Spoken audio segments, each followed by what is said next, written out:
Hi, welcome to Enjoying Marital Bliss. I'm Judy Daniel Imagoro, and thank you so much for joining me today. And I want to share with you on a topic, the three types of men you must never marry. Yes, you heard that right. If you do not want to be frustrated in the journey of marriage. So the first kind of man you must never marry is a man who is breaking the order of submission. A man who is breaking the order of submission. So I want to share with you 1 Corinthians 11, verse 3. And I read, he said, "But I want you to know that the head of every man is Christ, and the head of every woman is a man, and the head of Christ is God." That is spelling out the order. So you must not marry a man who is breaking that order. If you choose to submit your life to a man who is not aligning with that order, you have submitted yourself to torment. So it is very important that you know. And do not say, hey, he's a Christian. This order must reflect in his life, in his character. So it's very important that every single person who wants to enjoy life ensure that the man they will submit to is the man that is not breaking the order of marriage. A young woman once asked me that your teaching have narrowed my choice. And I said that's the best thing that can happen to any person. Because now you're focused, you have a focus point. You know the kind of people you should not waste your time with. And you know the kind of people you should invest your time with. After all, the choice of a partner is a very narrow choice. You have to choose one out of the billions of people in the world. So it's a narrow choice. It is good that you know what your choices are, where you want to be, and that just saves you time. So it's very important that you know the kind of people you must not waste your time with. If you choose to, if you choose to submit your life to a man who is not submitting to God, you risk, you risk your treasure, you risk your peace, you risk everything you could have been on earth. So it's a big deal. The choice of marriage is a big deal. So it is important that you know what you want and what will give you peace. It is a big deal. And don't marry a man that have Christianity as a religion. Marry a man who is a follower. That's a man who is not breaking the order, a man who is a follower. Because if you marry a man who have Christianity as a religion, you are unequally yoked, though he claimed to believe in Christ. Because now you want to submit, and he does not want to submit. So from the onset, your marriage is unequally yoked, even if he claimed to be a believer. So it is very important. And I'm not saying to you you should marry a perfect person. There is no perfect person, but rather marry a man that is willing. So no perfect husband, no perfect wife, marry a man that is willing. And I understand this kind of teaching is not for everyone. It's for people who want to live out the treasure of marriage, the thought of God for marriage. That is who this teaching is for. And if you choose right, you will live right. It's very important, your choice. You need a man who will nurture you, a man who will care for you and bring out the beauty out of you. You need a man, and when you find that man, he will nurture your beauty, and that beauty will end up helping that man. So that's the kind of husband you should look for. A man who will pour into you. And at the end of the day, you are nurtured, then you begin to pour into him. Ephesians 5:27 says it this way. He said that he may present himself a glorious church. He was using marriage, he was using Christ and church. He said, not having a spots or wrinkles or any of such thing, but that he should be holy and without blemish. So you need a man who will speak into you and wash you clean, that at the end of the day you appear without spot or wrinkle, and then you become a treasure to his life. I want you to know, and if any man that happened to be watching today, love and affection, smoothing your woman from inside out. So as a woman, when you're looking for a husband, that's the kind of man you're looking for. A man that does not just care about your emotional need, but your physical and your financial need. A man who will wash you with water. He will wash you with words as water, and he will present you to himself. I love that scripture, that he may present him to himself. So a man who understands how to nurture a woman is for his own benefit, that he may present him to himself. So the more you are washing your wife and you're pouring into her, it is for your own benefit. So it's very important. Then another, Ephesians also says in Ephesians 5:25, it was talking about Jesus. He said that he will give up himself. So a man, when you're looking for a husband, you're looking for a husband who can love you to the point that he's giving up himself. And that man can happen if he's not a follower. Because you have to be a follower of Christ for you to be able to imitate Christ. Christ has to give up himself. So it's important that we know that. A man who is not submitting himself to Christ cannot give up himself. It's not possible because he just does not have that nature. The nature of the world tells you to get, not to give. The nature of the world tells you to pour inside of yourself, to receive. So you need the nature of God that can tell you, give up yourself for another.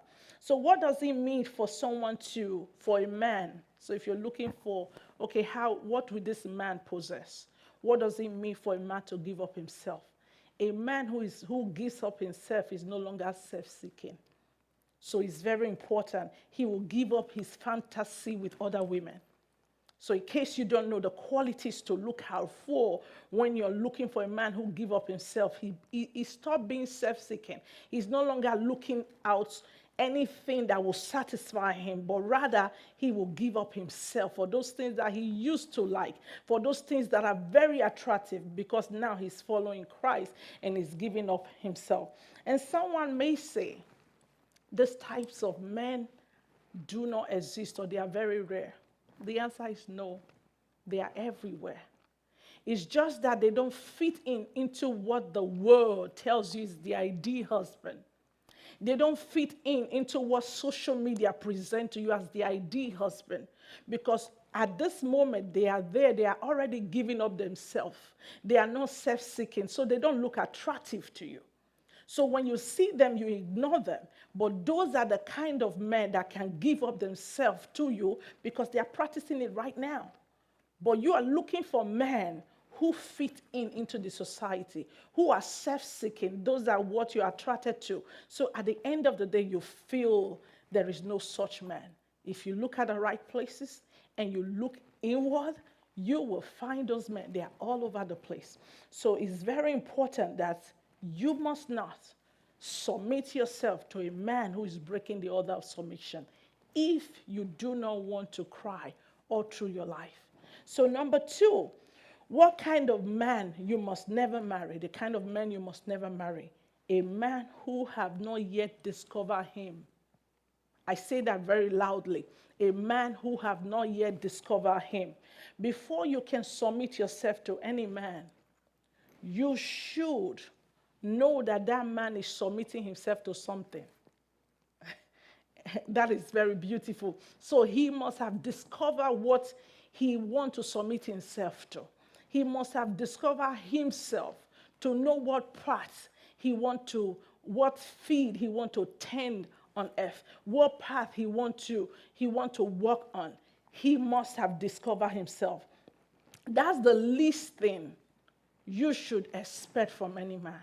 The least thing. And why is this very important? This will inform your judgment whether or not you should marry them.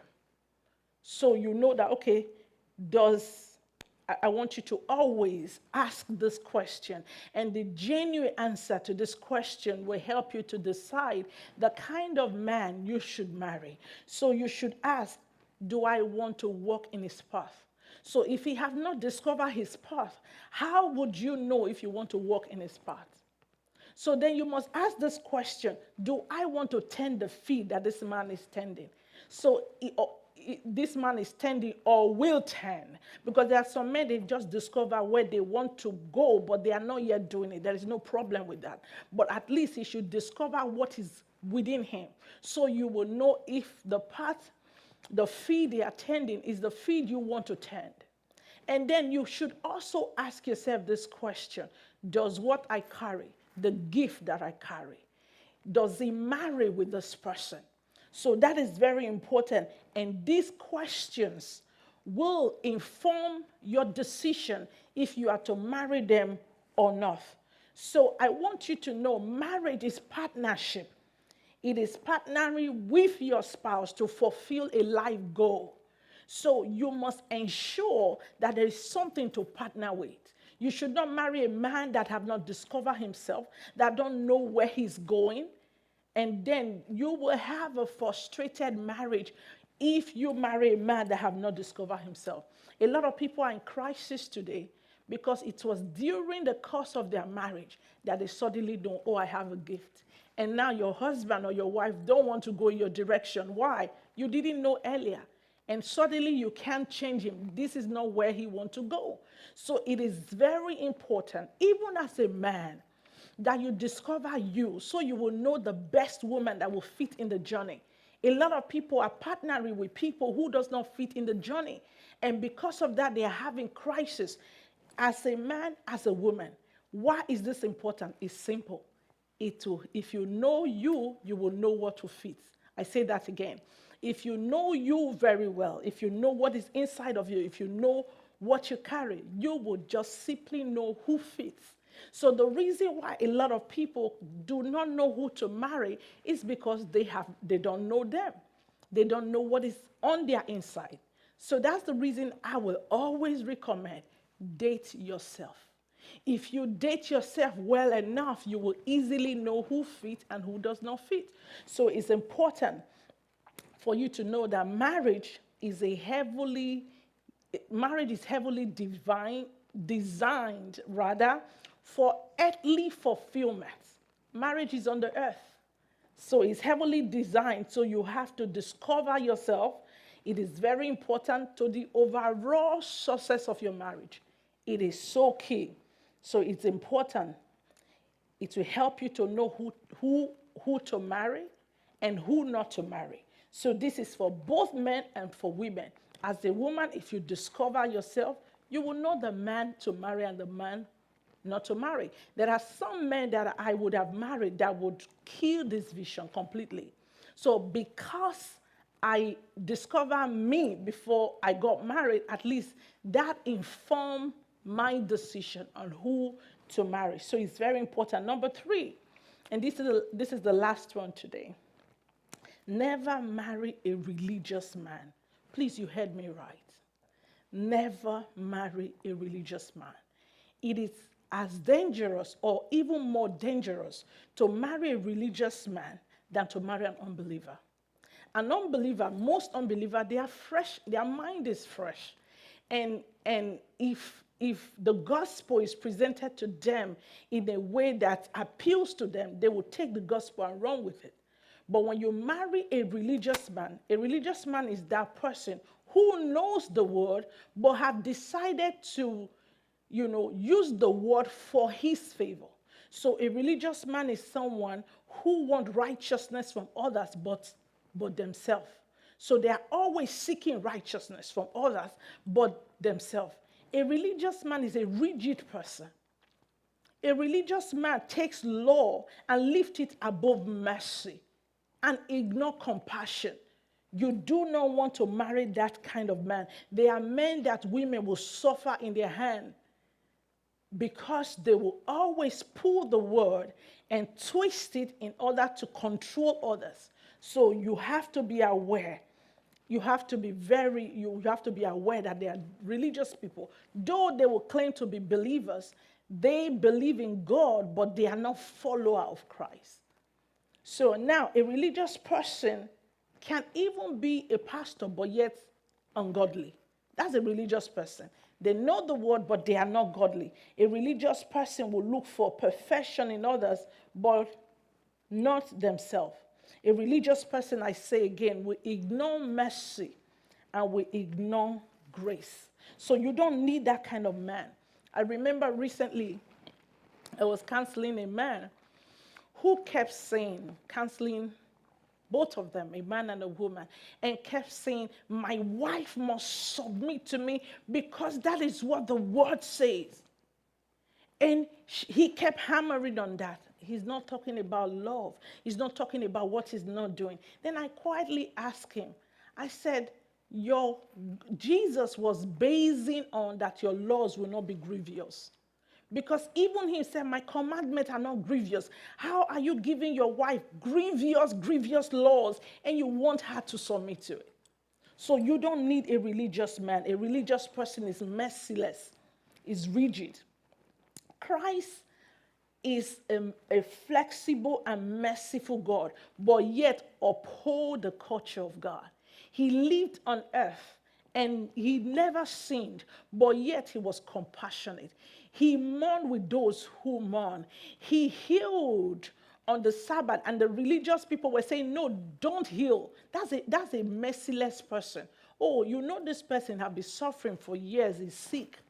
But because he's upholding the law, he will rather uphold law and forsake mercy. So you have to be careful who you submit your life with. A religious man will make you cry. He will lay emphasis on submission and ignore love. And I want you to know that love is submission. If you've not been taught like this before, please know that God so loved the world that he submitted his son to the world. Love is submission. When you love, you begin to submit your will to another. So if you claim to be a husband who loves, and yet you're not submitting yourself in love, submitting your will, look at what Jesus said, that a man should love his wife like Christ loved the church and gave himself for her. So when you love, you give in. I want you to notice that word, gave. It comes willingly. You just give. Why? You are in love.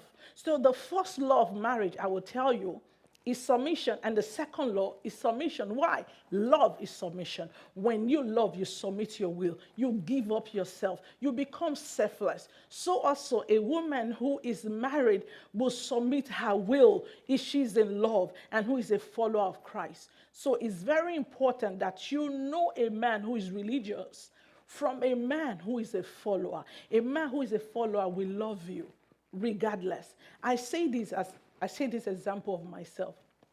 I've been married to my husband for more than a decade. I have never ironed my clothes by myself. And I have never asked him to iron my clothes. So you see what love does?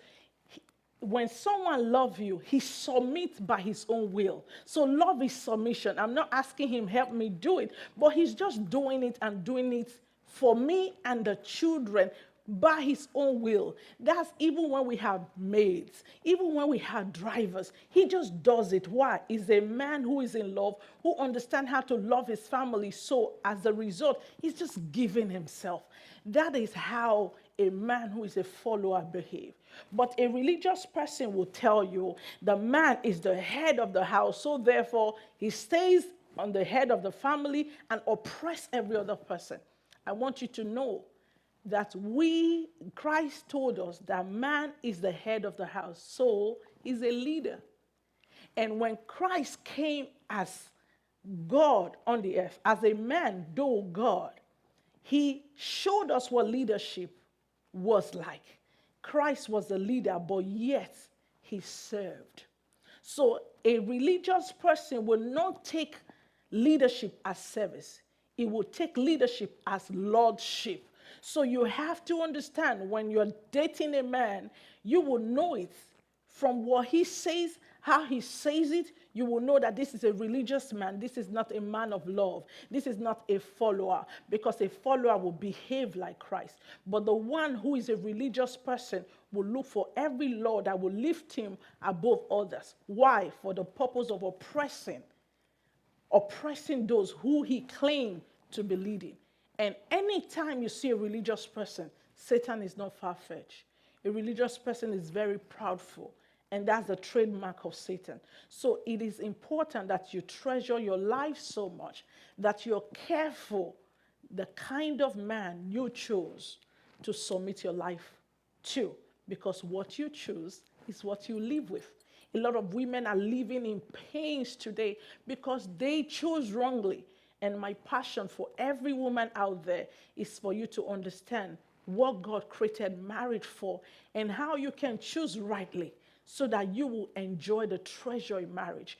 God proposed marriage so that you come together, a man and a woman come together and become a stronger force against Satan, against opposition. I will tell you as a marriage counselor, as a pastor, the strength in my home is agreement.